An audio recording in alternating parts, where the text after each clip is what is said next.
Flight is one of man's greatest achievements. Breaking the bonds of Earth requires the best of man's skill and ingenuity.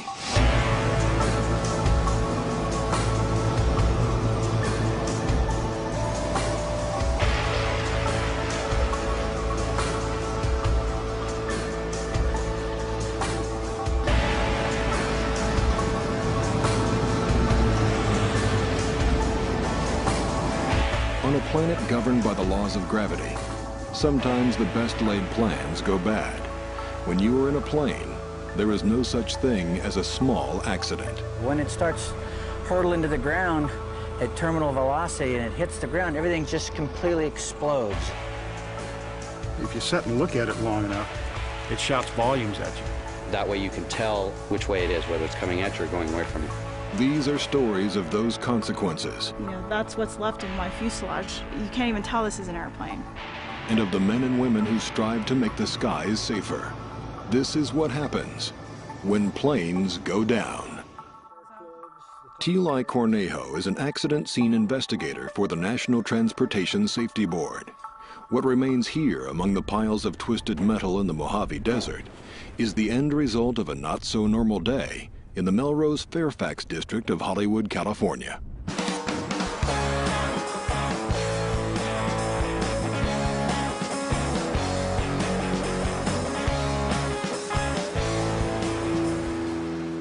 The weekend was about to start in this area known for unique fashion and interesting people.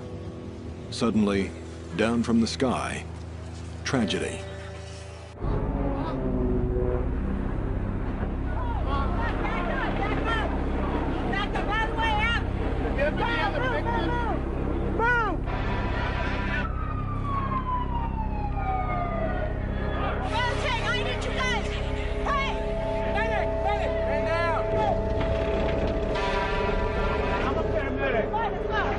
With the city still nervous from terrorist alerts, there was no hesitation.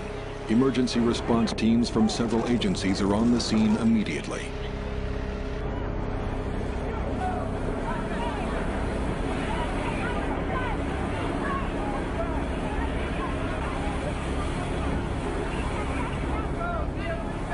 Everybody needs to get back. Pick up your stuff and let's go. It's better your safety, and if something happens, we don't know if the thing's gonna blow up or anything.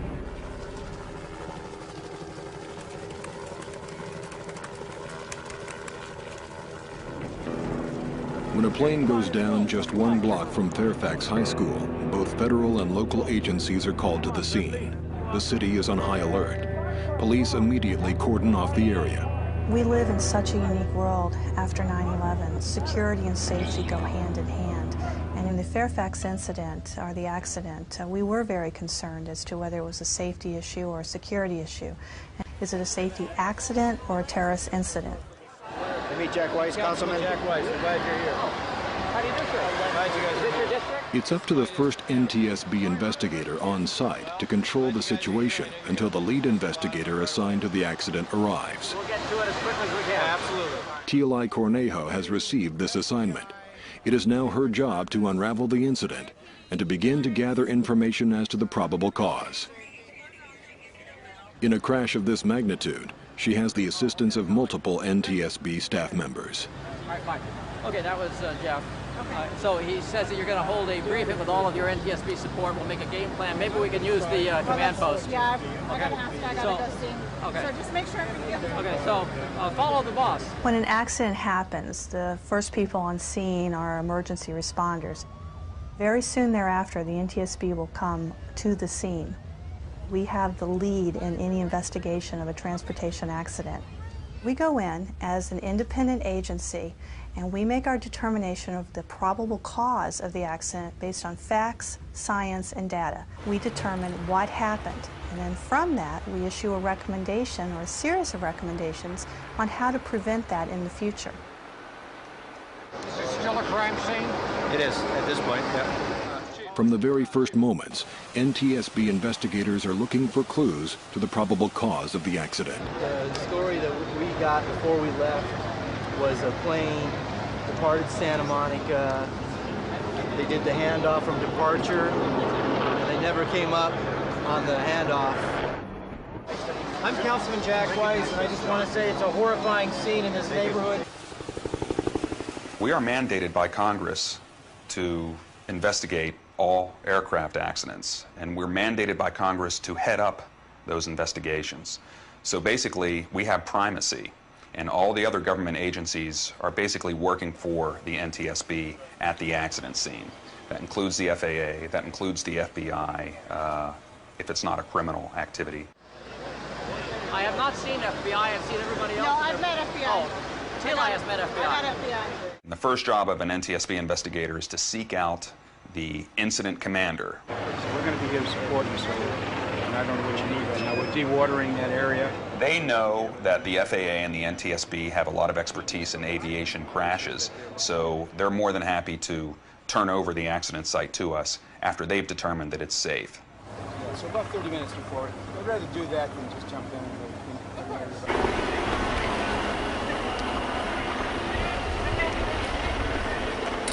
At a high-profile crash site, part of the task the NTSB must face is providing information to the news media who gather. Mr. Pollack, could you determine the angle of descent of the aircraft? I understand from witnesses that the airplane was reportedly in a steep descent. We'll make an assessment as to the manner in which the aircraft will be removed from the structure. As soon as the fire department stabilizes the building from collapse, then the NTSB will, with its resources, attempt to have the aircraft extricated, and we'll be able to do the structural examination. That will not be done today. Can you go ahead and tell me what you guys have up to this point? Well, what we know now is that the aircraft came from Santa Monica Airport. It did depart from there. When a large response is required, the lead investigator calls together officials from both the NTSB and the FAA. 2251. This is a chance to check and cross-check the facts emerging from a confusing day, and to seek further information needed to begin assembling the pieces of this puzzle. Need the radar track, and then any kind of flight service station briefing that he may have received on communication tapes. With night falling and the building still unstable, entering the structure is out of the question. But reviewing the information gathered that day is vital. I have one witness who saw the airplane flying straight and level, said the nose pitched up 90 degrees and the aircraft started climbing. He lost the aircraft in the clouds, and then the next thing he saw was the airplane coming back down in a nose down attitude, headed towards the ground and spinning. The role of the NTSB field investigator is critical to the success of the NTSB mission. They're an amazing combination of an emergency responder, Sherlock Holmes, a forensic investigator, a little bit of an engineer, a little bit of a scientist, and people who are dedicated with their heart and their head and their hands. The next morning, the site of the crash is calm. NTSB focus becomes the removal of the wreckage. We're working on it as fast as we can. This might take a couple days. Who knows? I wanted to, but you know. If it takes a couple days, I need to know because we need to ask him to stay. LAPD maintains that security. Okay. Even in the midst of the most unpleasant phase of the recovery, the NTSB focuses on its tasks, part of which includes media relations. How confident are you, given the conditions here at the building, that you'll be able to piece together the cause of this accident? That's going to be the big question until we can get everything out of the structure and make sure that we have everything that we're going to need. That's yet to be determined.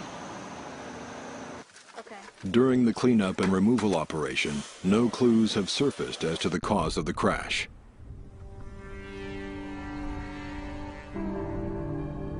The next step will take place away from the city. The aircraft salvage yard outside Los Angeles is a graveyard of aviation filled with questions. It is here that NTSB investigators must coax important answers from these silent ghosts. Today we're looking at the wreckage from the airplane accident.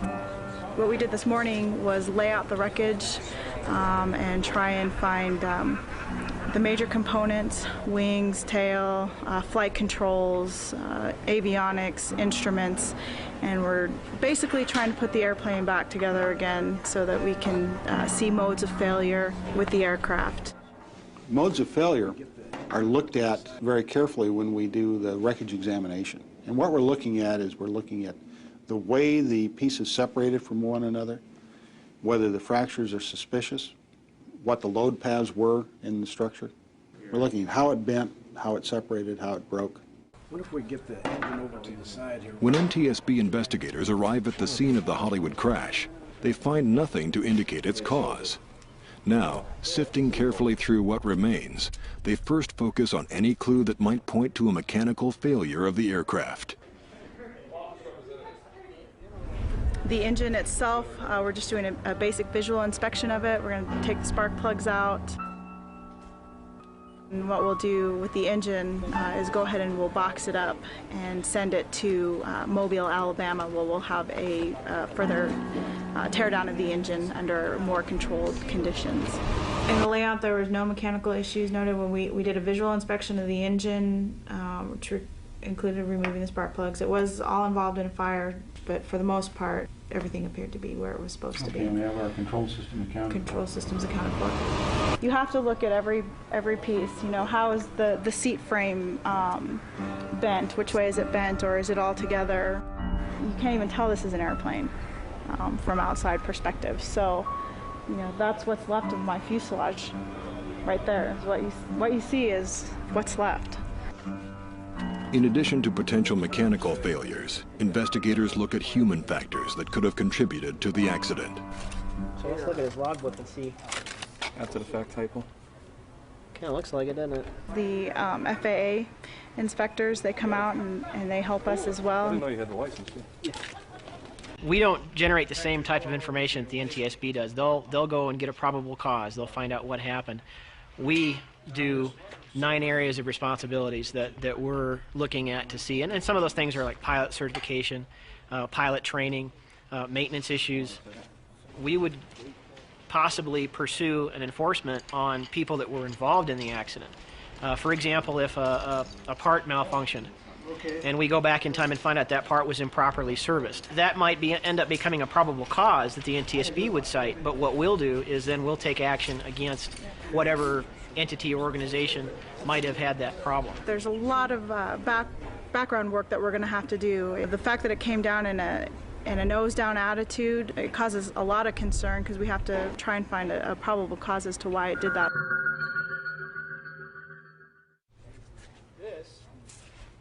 Even after careful examination of the aircraft wreckage, the NTSB cannot yet isolate the specific cause of the crash. But their investigation eliminates factors that might have led to the tragedy. None of the witnesses reported hearing any sputtering. They said that the engine sounded very loud. There's nothing abnormal with the autopsy. The medical examiner, I asked him, to take a look at the heart, and he said he'd do a macroscopic inspection of the heart, and he didn't find anything abnormal. The major part of the investigation will now, I have to complete my weather. All right, so we're waiting for weather, and then we have a radar study in process? Radar study is in process, and all that stuff. With no signs of mechanical failure and no abnormalities in the pilot autopsy, the investigation seeks assistance from NTSB laboratories in Washington, D.C. On the Monday following the accident, the investigator in charge needed some air traffic control assistance. So what I did is I asked the FAA and I put in a request for radar data and voice communications. And once I received them, I review them and analyze them and provide the investigator in charge with information regarding air traffic control services. We have software programs that we import the radar extraction, and we can visually see the radar track. The black squares are the actual radar track of this aircraft. And this wreckage site is the triangle.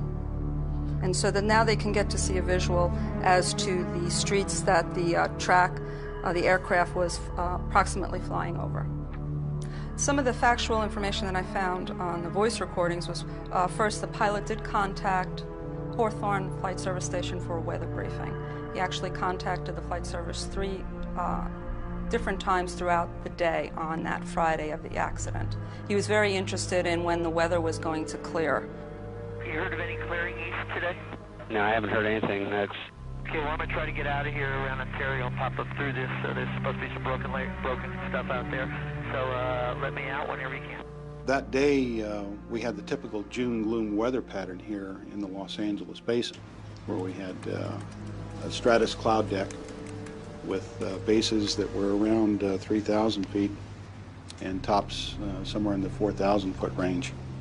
The briefings all indicated that it was marginal VFR and that the clearing was not occurring as quickly as they had anticipated. It was going to happen later on in the day. The pilot waits at the airport for the weather to clear. He has a VFR, visual flight rating, and is not certified to fly by instruments through inclement weather or at night. But after 8 hours, he decides to fly. Bonanza 1856 Papa, Santa Monica ground, taxi to runway 21. 56 Papa, clear for takeoff. I'll be staying under 3,000 feet. The aircraft did depart Santa Monica Airport and departed to the northeast. Okay, I'm just staying low here until I get see some sky somewhere. Ready. And that he was going to try to pop out of the clouds. Santa Monica Tower, Bonanza 1856 Papa. Can I get a frequency change? Thank you. Frequency change for 56 Papa. See you later. And then we have the witnesses saw him climb up into the clouds and then come spinning down. Well, an airplane only spins when it stalls. Aerodynamically, that has to happen. It's 1-2. A stall is an aerodynamic phenomenon in which an aircraft loses lift, the most fundamental principle of flight. Reducing airspeed and angles of ascent are among the most common causes of stalls. In a very short period of time, he went from 2,600 feet to 3,100 feet to 3,300 feet. In fact, the radar return data shows that this aircraft ascended 1,100 feet in just 14 seconds. I had a weather study done from about 8 hours previous to the accident time. I had cloud bases overcast anywhere from 2,200 to 3,300 feet in the area. As the pilot enters the cloud layers, attempting to pop out the top, his vision is obscured and his senses are fooled. Our eyes are very important to us. The visual cues are very important to keeping our orientation. Now, if we take away the visual cues, right, you no longer have any visual references outside, then that's how the brain gets confused about its spatial orientation to the Earth. The pilot enters the clouds. He cannot tell up from down. The plane climbs at too steep an angle, loses lift, then plummets to the ground.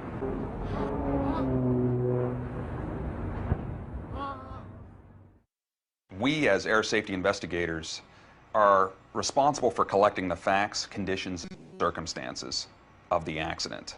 We are considered staff, and we present our findings in terms of facts, conditions, and circumstances to the 5 members of the safety board. They are really the only ones that are allowed to adopt what the opinion and the probable cause of the accident is.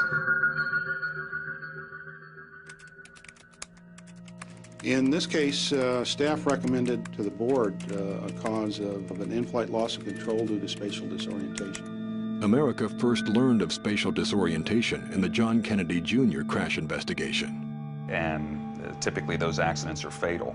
It's significant enough where our agency has just initiated a special study into trying to find out what are some of the human factors involved with the decisions that pilots make in entering these kinds of hazardous weather conditions. Each accident is unique. It's not, you just don't pull out the book and open it up and say, accident XYZ, and this is the checklist for it. Each one is unique. What sort of evidence are we looking for, and what does it mean? As the Western Regional Director of the NTSB, Jeff Rich is charged with training air safety inspectors from across the country in investigative techniques and strategies. Actually, I really like the part of my job that involves mentoring new ASIs. I enjoy training the new people and working with them. See, you're thinking one event. Right. Think multiple events. I only got 3 brain cells going. It's like working a huge jigsaw puzzle where somebody's taken the box picture off. You know, the cover of the box where you got the photo of what it's supposed to look like. That's gone. Somebody's taken the box and dumped it. Remember when we laid this down? Watch here. What personality trait makes a good air safety investigator? Having an inquiring mind, the ability to learn very quickly. They have to enjoy doing puzzles. From the barest bits of information, investigators learn to determine cause.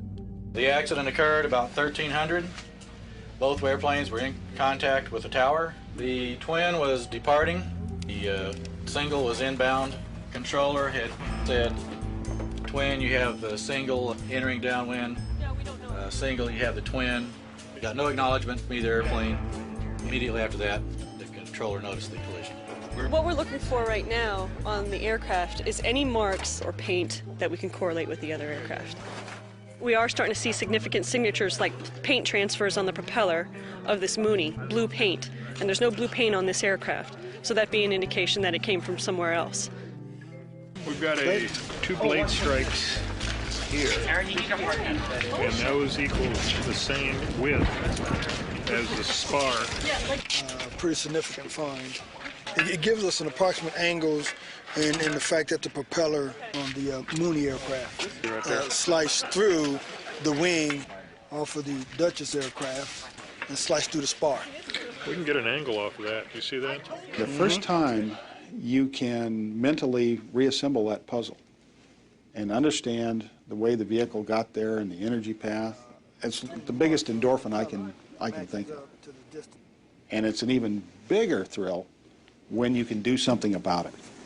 What I get out of this job is that if by finding out what happened in the accident, I can prevent somebody else from making the same mistake, those types of things is what I'm trying to make a difference in.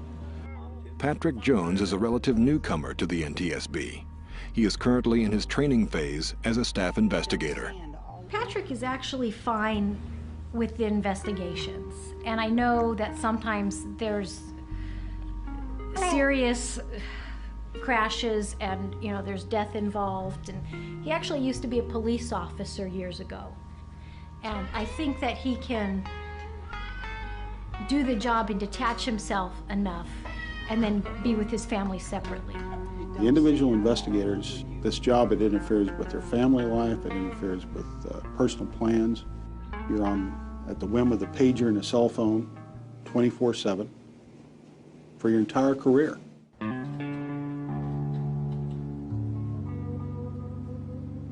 This is our communication center. We stood this up back in 1997. It's manned 24 hours a day. A local law enforcement officer will call the NTSB Communication Center here and say, there's been an aircraft accident in my state, in my county. These folks know exactly who is on duty in each of our 10 offices. So the comm center sends a page out. The page is received by the investigator with some basic information about an airplane that crashed in their territory. From there, a dialogue begins. Be upstairs. The pager informs Patrick that a fatal crash has occurred near Santa Barbara and that he has been selected for the first time as the lead investigator. Do we know what time it happened? A single-engine plane crashes in the hills north of Santa Barbara. Unlike the crash in Hollywood, there are no eyewitnesses or radar reports to help NTSB investigators. You'll be surprised what's here. There's a lot of material. All right, why don't you lead the way since you've been up there? Well, the reason we're out here, of course, is to examine the wreckage to see if we can find any airworthiness concerns so that we can begin to formulate a cause. Patrick Jones receives his first major assignment as the lead investigator to this crash.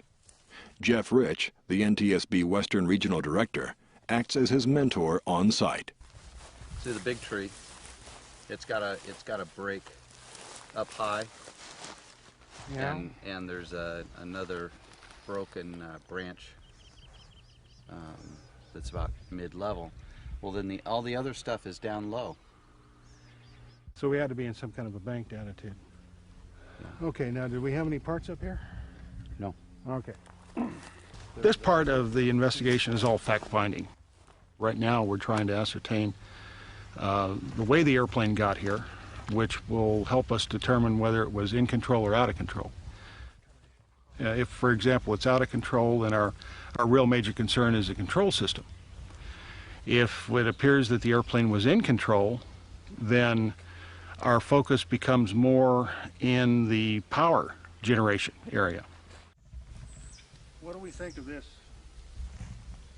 there on that leading edge? It's amazing what even this mess will tell us. If you're patient enough to listen to it, if you sit and look at it long enough, it shouts volumes at you to how the airplane went through the trees. So if we look at that, see, and this thing is inverted. Yeah, it's inverted. That wing is upside down? Yeah, it's upside down. You see, there's where the lift strut attaches. In fact, we see inspection panels. There's one. Remnants of one. No hinges. So just offhand, I say this wing is upside down. Okay, then that makes this the right wing. The right wing. Okay. The crush lines represent, of course, the impact. Okay. And we see right there that crush mark is a witness of the actual impact, and it will tell us exactly the pitch attitude and the roll attitude of the airplane. And in this case, it looks like the airplane was pretty much wings level and in somewhat of a level pitch attitude as well. Why don't we start with these control cables? There's only about 47 to 50 air safety investigators spread across the country. And those 50 investigators are basically charged with investigating nearly 2,000 aircraft accidents a year. Of that 2,000, maybe a third involve fatalities in which we actually launch to the accident site. Want to have an idea where those pulleys are. You want to pay attention to the cable runs in the areas where the pulleys would be. They have to be well versed enough to know what's important and what isn't for the investigation. And then they zero in on that and come up with a proposed probable cause. We know how it went through the initial tree in a controlled attitude. Right now the focus is shifting to some sort of a power issue. We're typically on scene for 2 or 3 days for your general aviation accident. Then the hard part begins. We go back to the office and we begin all of the follow-up investigation. We interview witnesses, we obtain radar data, we collect weather information, we delve into the history of the pilot. The people who I'd interviewed who had flown with him indicated that it was a pretty tight strip to get in and out of. And he had, on previous occasions, scraped wingtips. Good heavens. And this is how wide? It's approximately 50 feet wide. The wingspan's 36. Not a whole lot to play with, is it? No. And our accident site is just down over those bushes, right? Yes. Right off the end. And the distance from the end of the runway to the accident site was? 440 feet. 440 feet, okay. This is the departure end of the runway. The bushes that were shaved off at about wingtip height. Okay, you can see that flat area right there. And that red lens was found? Off to the left. Off to the left of that, okay. Yeah. It was about 181 feet from the departure end of the runway. This is a sideways view, which doesn't help you. There's your red lens. On the left wing at the accident site, the lens was missing, right? Correct.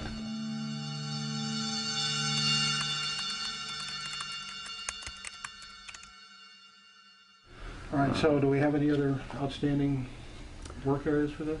No. Okay. Basically everything seems to be in place and pretty much should be able to wrap it up. Okay, good. When the NTSB investigator is satisfied that he or she has documented the perishable evidence, they'll give the green light to have that wreckage scooped up, and it's taken to typically a sheltered, locked hangar in case there's future examinations required. The NTSB and the FAA want an airplane brought back to a secure area that that's not controlled by the owner or the insurance company or the manufacturer. They want it in an area that's not influenced by any of those parties. So we'll bring the airplanes back to this hangar where they can do their investigation, and afterward, the insurance company, they'll pay me to store these aircraft until they figure out what they're going to do with them. Wings were just Steve Smalley operates air and sea crash recovery out of Palm Beach, Florida. Though his work takes him all over the world, his primary focus is within the southeastern United States and the Caribbean. He works closely with the NTSB.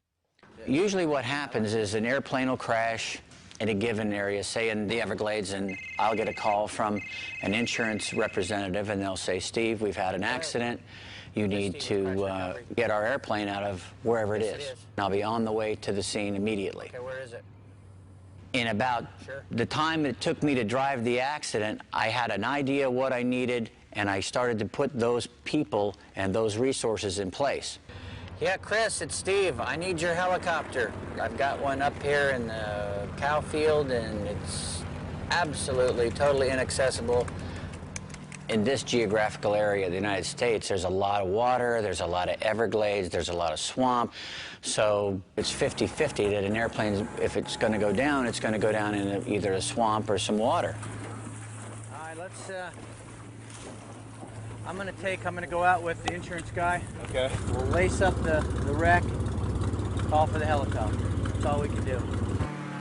I coordinated with the sheriff's liaison and the fire rescue people, and they took me out to the accident.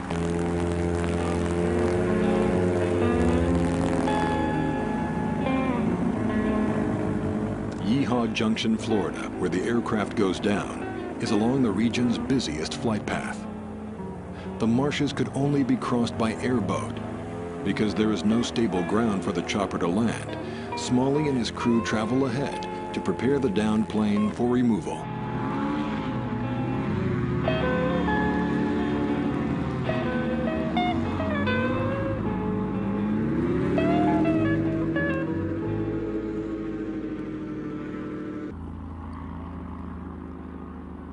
I can only hope that we get everything. What we're going to do is we're going to try to get straps around the large pieces of this fuselage. This piece, whatever we think is going to break away, we're going to put another strap around it. So when the helicopter comes in, even though it starts to pull apart, at least we'll be able to pull it all out. And I don't want a whole lot of pieces of this wreckage dropping all off into the forest or the swamp on the way back, so we'll have to go and get it. Returning every piece of the aircraft to the hangar is crucial to the active NTSB investigation. The single greatest cause of why airplanes go down has something to do with the human element, the pilot. At least in terms of general aviation, the smaller airplanes. A big killer is, again, VFR flight into IMC. Good weather pilots that fly into bad weather. Weather-related accidents kills a lot of general aviation pilots. People don't realize how strong these thunderstorms are when they fly into them. It seems like it's okay. They've been in weather before, and they fly into one of these things, and yeah, you see them orange trees that are split? Yeah, the orange trees are split right open. I mean, it just tore the tail right off of this airplane. It's just amazing. It just never ceases to amaze me about what the weather can do to these little airplanes.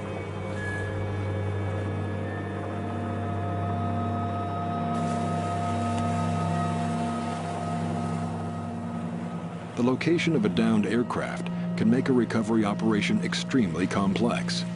But when a plane is submerged in the Caribbean waters 5 miles from the mainland, the task is daunting.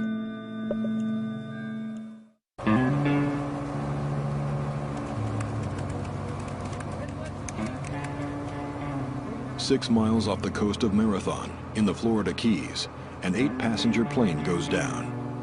Before the NTSB can continue their investigation, the aircraft must be taken to dry land. So it's really important that we get the airplane from where it is back to the shore without doing any damage to it. On February 20th, pilot Dennis Murphy encounters an in-flight fire. He tries desperately to control it. In the end, he makes a critical decision that saves his life. I decided the best way to put it in the ocean and put the fire out. I was just scared hitting that water, you know. I did my best to slow that airplane down to, as much as possible before hitting that water. Within hours, he is rescued by a passing fisherman and makes it home with only minor injuries. Now the plane sits under 35 feet of water. It's tied to that orange buoy. We're going to put all three of these boats together. We're going to raft them side by side, make one big platform.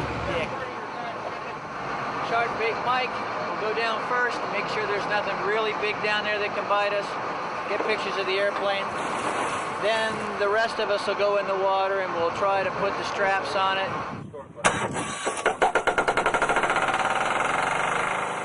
Then we'll lower the flotation bags, hook those up to the straps, inflate those flotation bags, and slowly it'll come up like Moby Dick.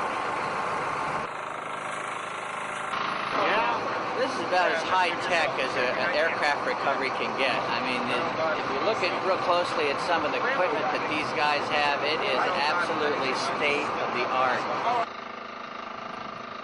These guys brought all the toys, and we're going to need them. These divers can stay down with this equipment for 3-4 hours. I don't anticipate that the dive and the attaching the flotation system to this fuselage is going to take much longer than an hour, hour and a half, but we'll just have to see once we get out there.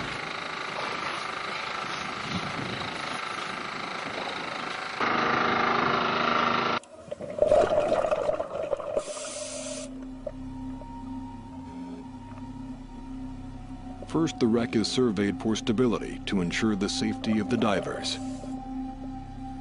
At the same time, they assess any immediate threats to the delicate marine ecosystem. Small pieces are secured first. Divers talk with the surface crew through modules in their helmets. Their first communications relay information about ocean conditions. They had good visibility, a lot of current that they're fighting. That's going to be a little problem there. One of the engines is completely ripped off the plane, just held on by some cables, and they're trying to secure that engine. Straps are placed on the strongest structural points of the craft, while airbags are prepared. These bags are key in raising the plane from the ocean floor. It takes the utmost effort from all the divers to correctly secure the bags to the straps. The bags must be precisely situated. Once they are secured, it is difficult to change their position. Not only are they used to lift the aircraft, but also to keep it on a level position all the way to shore. Yeah, they're filling up all the airbags now. Get the plane up, hopefully right side up. We'll see what happens. Care is taken to avoid damage to the structure. This will ensure the best possible condition for NTSB investigators. Bags are inflated slowly and evenly to bring the 4-ton aircraft to neutral buoyancy. One mistake could result in the plane tipping over, or worse, breaking into pieces. With the nose of the aircraft cresting the surface, divers slowly inflate the bags strapped to the tail. As the craft rises, neutral buoyancy is reached. The plane now hovers in the right position just below the surface. People don't realize that you really don't want an airplane this size to float up on top of the water. That's a very big airplane. The wings are 50-some feet. The airplane's probably 42 feet long from nose to tail. As long as it stays underwater, see, it stabilizes itself. It doesn't rock as much as if it was on the surface.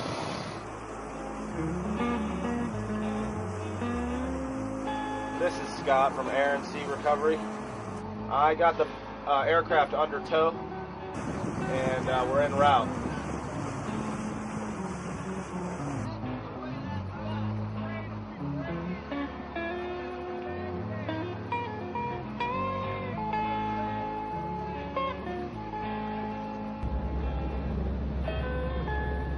As you can see, it's just about sunset, and they're just about to make this turn.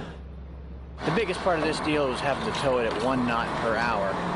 Wish we could have been this far an hour before, so we'd have an hour of daylight. What can you do? It's what it's all about. This is what we do. Yeah.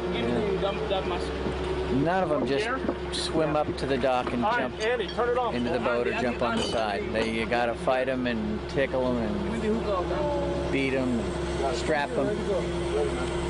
He's going to pick up on it, ease it in, pick up on it, ease it in. The closer it gets to the crane, the more lift he has. But he's got it now, and it's still water's still pouring out of it. Back on the shore, it's placed on jacks for NTSB investigators to complete their work by daylight. The plane will then be broken down and stored until final disposition of the aircraft is determined. When a general aviation accident occurs, an investigator is launched alone, armed with preliminary information from the FAA and law enforcement en route to the scene. On a busy holiday weekend, the call comes for Patrick Jones.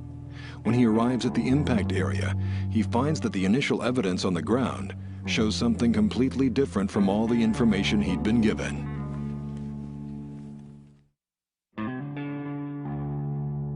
This fatal crash of a vintage aircraft occurred in the Hollywood Hills. The craft impacted at the bottom of a steep ravine, surrounded by multi-million-dollar estates. In such tragic circumstances, NTSB investigator Patrick Jones must simultaneously control access to the accident scene, preserve evidence as best he can, and supervise the retrieval. This time, he is on his own, with no senior investigator at his side. We were notified that at about 12:25 today, a T-28 Charlie, which is a North American World War II trainer, departed from Van Nuys Airport on its way to Thermal, California. It had not gotten far in the flight when it crashed into this location, which is a pretty deep ravine.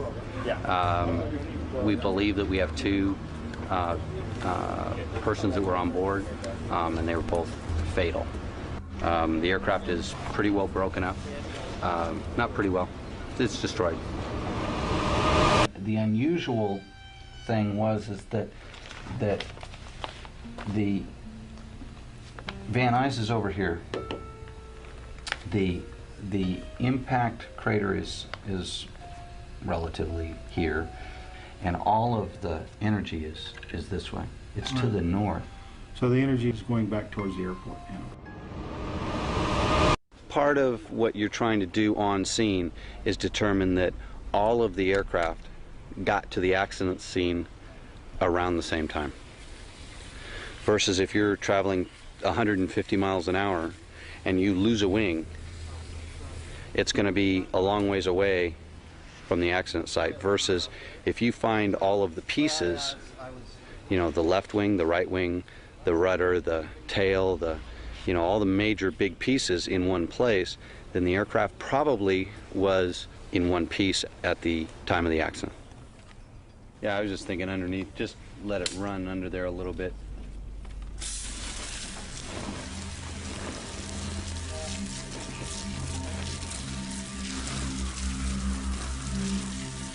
On the wingtips, they have lights which denote whether it's the right or the left wing, and that way you can tell an airplane coming at you which way it is, whether it's coming at you or going away from you. This is the red lens. That in itself doesn't mean anything, but it's just one more corner of what I'm looking for to make sure that the aircraft all got here at one time. The hard part at this point is going to be getting an idea who it is. Once we get an idea, then we've got a direction to go. If we have no idea who it is, it's you can take a DNA sample and hold it, but you got to have something to compare it to.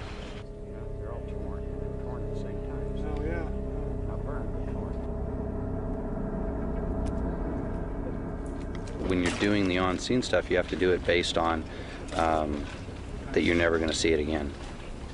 How are you guys doing? We got as much as... Yeah, I think we've done pretty much what we can do for tonight because we're getting ready to lose light. Besides, I've got to do some sifting and raking in here. The area is secured and monitored overnight by law enforcement. In the morning, crews resume their work. They will need to find a way to get the remains of the plane and the crew out of the ravine. As I understand it, the plane is on top of the body at this time, so we're going to be going down to assess how we can remove the plane with as little damage as possible and see if we can get the body out. When you have an accident that's this total, bits and pieces can mean a lot or they can mean nothing. And you have to take it all in, and a lot of this is just trying to recover it all. We documented the way everything was sitting before we started disturbing stuff. So are we going to have trouble reconstructing his instrument experience in the T-28? Particularly the recent experience? Yes, we are. The accessories on the back of this motor were just spread out in little tiny pieces. So it'll be very problematic to reconstruct. Yes. We found very few instruments that were discernible as anything. So a typical high energy, very high energy vertical impact. The scar on the ground kind of supports that impact theory, but most of it is just gathering up the pieces and then trying to methodically look at where it goes on the aircraft and then try to assess the damage that you've observed. The information originally received suggested that the plane was heading away from the airport. However, the impact scar at the crash site tells a different story. This discrepancy leads investigators to suspect that the pilot was getting incorrect information, either from his instruments or from his own senses. In both the Fairfax crash and in the Mulholland crash, the grunt investigative work, what that did was exclude mechanical or system failures. The only thing left were the anomalies that we see that lead us to believe that a spatial disorientation was involved in both. In this case, the staff recommends to the board in Washington that the crash occurred due to pilot's loss of control. This was brought on by spatial disorientation.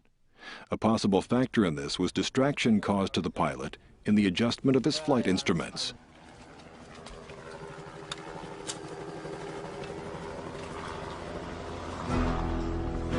In the world of aviation safety, accident investigators and their support staff are called into action where they must work to avoid future tragedy both in the air and on the ground.